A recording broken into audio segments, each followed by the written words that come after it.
Survivor TBR Island. You are? May the odds obviously not be in my favour. I've got a bad feeling.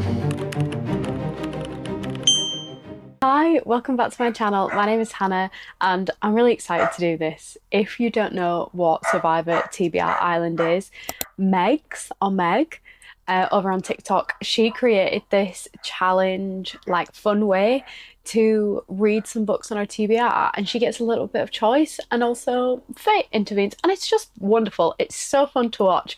I absolutely love watching her do it, and I just thought, yeah, I'd like to give that a go. Obviously all of the credit for this idea and how brilliant it is goes straight to her. I will link her TikTok down below and please go check her out. In this jar I have created some prompts. I think there's like 15 to 20 prompts in here. I didn't count them. I've also got 5 books here that I'm in the mood for and would like to read right now. Just for some context, the UK is experiencing like an extreme heat wave. This never happens to us. We do not get above 30 degrees in the UK and it's so hot. So lots of summer romance on here, but I've tried to mix it up a little bit. So let me show you the contestants for this video. First up is the newest to my TBR, and this is The Two Roberts by Damien Barr, and I picked this up in Waterstones the other day. The first line of the blurb here, it got me. It did. It's "He will stay like this forever. Robert's arm draped around him. They will be forever 20. That was enough for me. This is a gay romance, I believe, and probably one that's gonna hurt, but they're my favourite. This is contestant number 1. Contestant number 2 is Beach Read by Emily Henry. This and People We Meet on Vacation are the only ones that I haven't read yet by Emily Henry. If you don't know what this book is about, to be honest, me neither. I'm not actually sure. I just know it's Emily Henry and it's romance vibes and beach, you know, sun. So this is contestant number 2. Contestant number 3 is One True Loves by Taylor Jenkins Reid. Now, I love this author with my whole being. I don't need to know what this is about to want to read it, and to be honest, I don't think I do know anything about it. But sometimes the prompts like sets it up that way, so we're not going to read the blurb. Contestant number 3. Contestant number 4, to switch up the genres, I have Restore Me by Tahira Mafi, and this is the 4th book in the original Shatter Me series, excluding the novellas. I haven't read those. This is the next book for me to read, and these are so bloody easy, and I would like to squeeze one more book in this month because we're towards the end of the month for me. So this is contestant number 4. And finally, contestant number 5 is Bonded by Thorns. Who is this by? Elizabeth Helen. I loved the hardback covers of these books in Waterstones maybe like 2 years ago when I first saw them. I was like, oh my god, they're so beautiful. But this is not something that you hear people talk about, so I picked it up in the works and I thought I would give it a go. I think it's one of those books where I just need to get to it to decide if I'm ever going to want to read it and continue the series. So this is contestant number 5. So we have my 5 books chosen, and the next step is to pick 4 prompts to slowly eliminate a book each round, and then we'll be left with 1 book, and that will be the book that we read. Just for context, I'm considering doing this 3 times, twice or 3 times in this video, but you guys are not going to know what the next book is until I finish the first one. Anyway, should we pick our first prompt? This is always the most fun. I've gone for some really like lovely spring colours. Okay, this is prompt number 1. This is lowest rated on Goodreads. Okay, I think I have an idea about which one it could be, but I'll just go and double check. As I suspected, the lowest rated on Goodreads out of these 5 books is Bonded by Thorns. So this book, Bonded by Thorns, you are... You are... I love the way she does that edit. Okay, on to the next prompt. I think I want a blue one. Ooh, special or favourite edition. The most special of all of these is probably The Two Roberts, just because it's a small hardback, and I'm not gonna lie, it is kind of beautiful. Like I really do love it. So that kind of sucks for me. The Two Roberts, you are eliminated. Damn, I really wanted to read that. Let's pick the next prompt.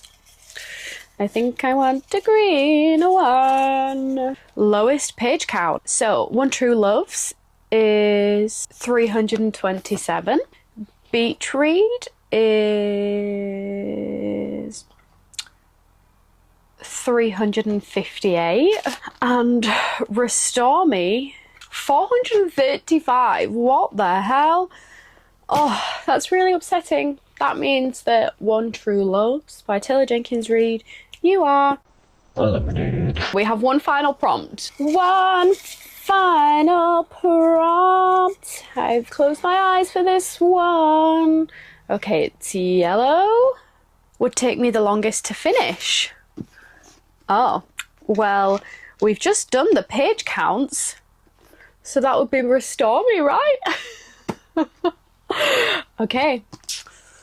How unfortunate. That means Restore Me, you are eliminated. That means for this round of Survivor TBR Island, we're going to be reading Beach Read by Emily Henry.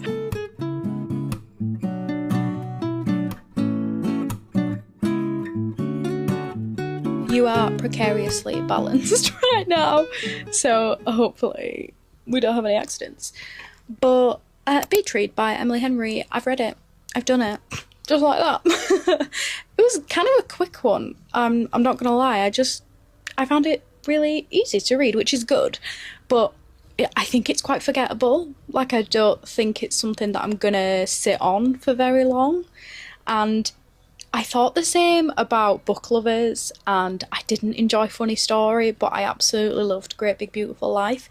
So I think I'm in the minority when it comes to Emily Henry books, if I'm being honest. But anyway, that's not what we're here for. Survivor TBR Island, Beach Read. Yeah, just kind of like your standard romance, really. And obviously Emily Henry likes to trickle a little bit of trauma in, which I'm not against. I like something with a little bit of depth, so I liked that. I also enjoyed the characters. You've got January and Gus, I think. And I liked both of them. I thought they were absolutely fine. January had quite a bit of trauma related to her parents and an affair that happened, and that's kind of like first page you learn about this, and that was kind of a bit of a journey in the book. Kind of felt like quite a big side plot, actually. And then obviously both of the main characters are writers, and they kind of decide to like swap genres to help them get back into the groove of writing. Rufus, we ain't doing this.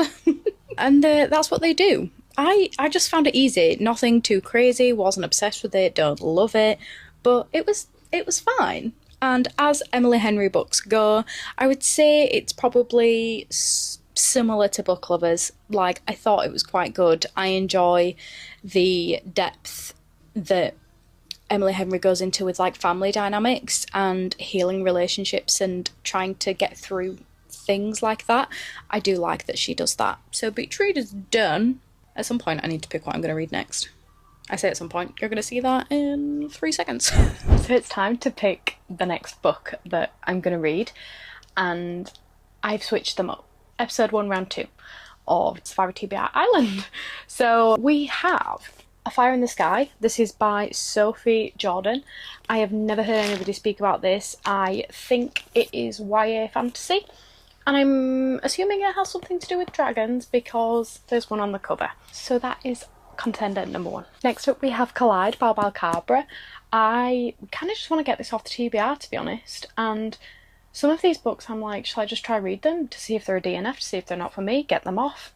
So, Ice Hockey Romance. Let's see. Number 3 we have Wife House. This is by Sonia Valga. I don't know much about this other than I want to say it's like general fiction, but this is also an option. The 2 Roberts stays because I really want to read this, like, desperately. So we're keeping the queer. And then finally we have Yesteryear. This is by, oh, I've actually never really paid attention to the author's name. Caro Claire Burke. This is everywhere and I think I'm gonna love it. So this is option number 5. I did remove the prompts that we picked in the first round just to switch things up a little bit. So let's see what we have here. Newest to my collection. I got really excited then, thinking, yay! No, not yay. That will be The Two Roberts. So I'm obviously not destined to read this.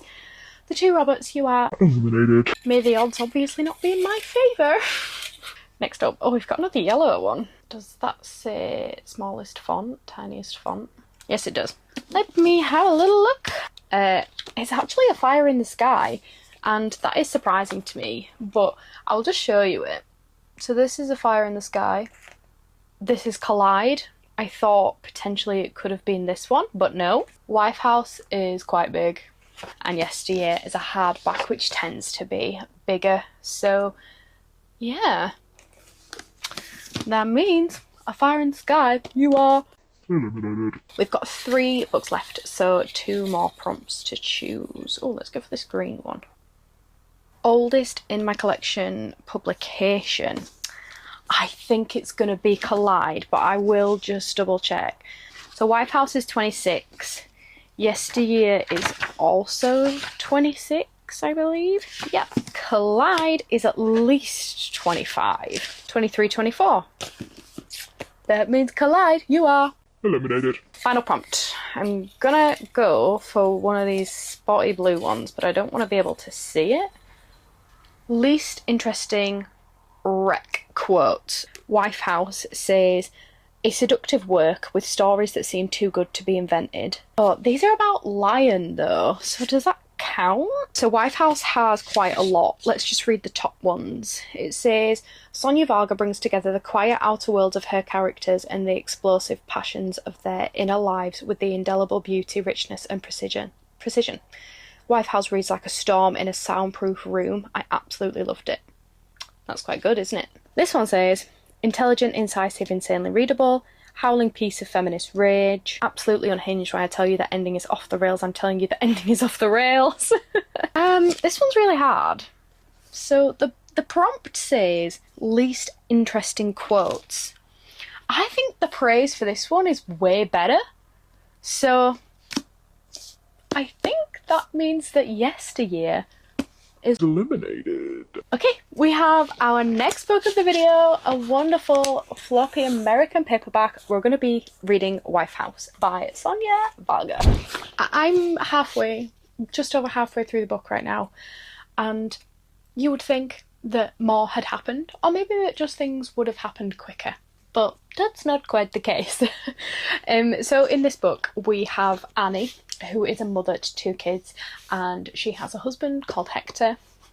And the long and short of it is Annie is just like, what is my life? Like, is this it? Like, does she constantly clean up after the kids? Does she have to take them to school and ballet and chess club and do all of these things when her husband goes on trips? I say trips, he goes away to different jobs and stuff, filming for weeks on end, and she's just being a mother, and she's definitely struggling with it. She's struggling with lack of passion for life. They also have a family staying with them that they're friends with, and their son has a French tutor, and everybody knows who this French tutor is. And her friend gifts her French lessons for Christmas, and that means that Annie and the French tutor start spending some time together alone in the house. And I guess, you know, that's kind of where this story goes. The blurb tells you that Annie and Hector should have this like perfect relationship and this life that everybody dreams of, where they have money in the countryside and their kids get to grow up out of the city and they feel like they've made the right decisions for the family. But Annie's still just not happy. And then she gets this new thing, this new situation with this young French tutor, and we sort of go from there. Now the writing is very dry, it's very melancholy, it feels so plain and cutthroat sometimes, and I kind of like that in my general fiction books, especially when we're going to be, you know, exploring an affair and unhappiness and someone that it's just not like they're not loving life. Like, I genuinely feel like, even though this is written in third person, you get the tone of the strained relationships and Annie's struggle through the writing style.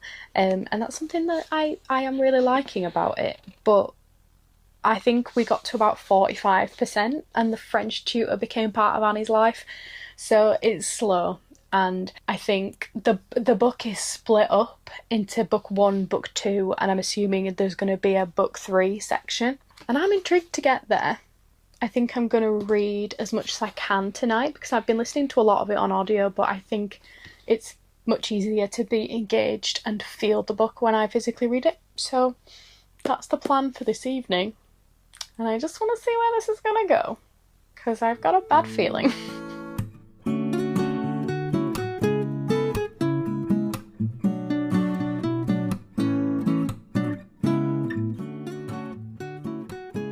So Rufus and I, we finished Wife House, and I really enjoyed it. I think it's probably, look, we're not all perfect, right? And I think there's going to be people out there that can really relate to the story and the FMC's journey through marriage and purpose in life and enjoyment and feeling fulfilled. I think there are people that will definitely relate to that. I hope I never ever feel like that one day. I hope I'm never married with 2 kids and I feel like I've given them everything and it's still not enough. You know, I think we all need to, I don't know, maybe practice a little bit of gratitude. Yeah, what that woman could do with a therapist, honestly, she could work miracles. I personally, I think I'm probably a little bit too young to relate to it. And honestly, I'm just a bit of an eternal optimist. And like, if I'm not deep, is this deep? If I'm not in something, then I'm out of it, you know? I'm not hanging around. I'm not doing things I don't want to be doing with people that I don't want to be doing them with. So it is a little a part of me, the affair thing, that I can't relate to. But in saying that, I felt a little bit of the emotion, like it didn't absolutely pull on my heartstrings and get me in the gut with relatability. So yeah, I did enjoy it though, and I think it ended in the right way as well. Yeah, but I'm not going to say too much more on that. We are going to finish? No, we're going to pick another book. So let's do that. Survivor TBR Island, episode 1, round 3. I have 5 books. Let me show you the contenders. A Fire in the Sky is here again. I just think this could be super easy to read. And I don't know, I just really need to get back on the fantasy. So this is contender number 1. Contender number 2 is Heartburn by Nora Ephron, a super short book. Also doesn't belong to me and would love to get this back to its rightful owner. I've heard good things, I'd like to read this. Contender number 3 will see me wrapping up Hannah Bonham Young's discography. I've read all of her other books, DNF'd one of them, but really enjoyed the other 3. So I know what to expect from her, and I don't know. This would feel like an accomplishment. Contender number 4 is Lie With Me. It's on my July TBR, would like to get to it. It would be a reread, but it's been so long since I read it that it will feel so fresh. But I would really like to read this. Finally, a new contender. We have Margot's Got Money Troubles. I've heard some really great things about this book and I'm excited to get to it. It's nice and short. It's like 280-ish, just under 300 pages, I believe. So maybe this one. Maybe. Let's see. Let's pick us some prompts, shall we? I want the green one. Prettiest cover. Okay. I'm actually not 100% sure here. This doesn't say pretty to me, so I don't think it's going to be that one. I do think this is nice. It's kind of like foiled with silver, and I just think it is pretty. I do think this one is pretty. So potentially this. Margot's Got Money Troubles. This is not pretty. This is actually like midlife crisis. I don't think that's the one. Lie With Me. I love this picture on the front. I think it's beautiful, but do I think it's pretty? I'm not sure. And then next to you is just a cartoon cover. So I think that means we're getting rid of Heartburn by Nora Ephron, which is upsetting because it's short. But Heartburn, you are eliminated. Let's pick our second prompt. Been on my TBR the longest. Okay, so It's definitely not these two because this is new and this I bought this year.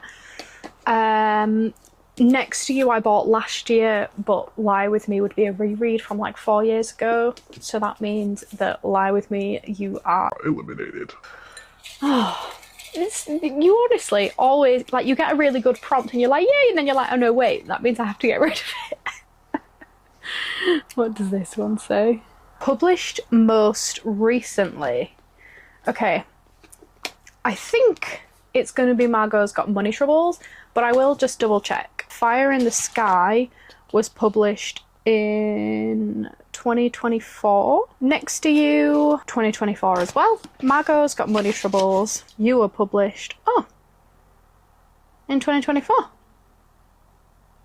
What do I do with that information? I think I'm going to pull again because I don't feel like going into the months. Like, I'm not doing that. Okay. Let's see what this one says. Highest rated on Goodreads. Damn. So, surprisingly, the highest rated on Goodreads is actually Next to You by Hannah Burnham Young, which means that this book is eliminated. The final prompt. The final prompt of the video. Let's go for this really chunky one. Author whose name is last alphabetically. Okay, so we've got Jordan and Thorpe, which means that Thorpe, Margot's Got Money Troubles, is eliminated. That means we're going to be reading A Fire in the Sky. This is by Sophie Jordan, and I've never heard anybody talk about this book. I literally haven't even read the blurb. I have no idea. I don't know what to expect. I'm going to start reading this and try. I'm just in a really like sit down, hunker down and read sort of mood.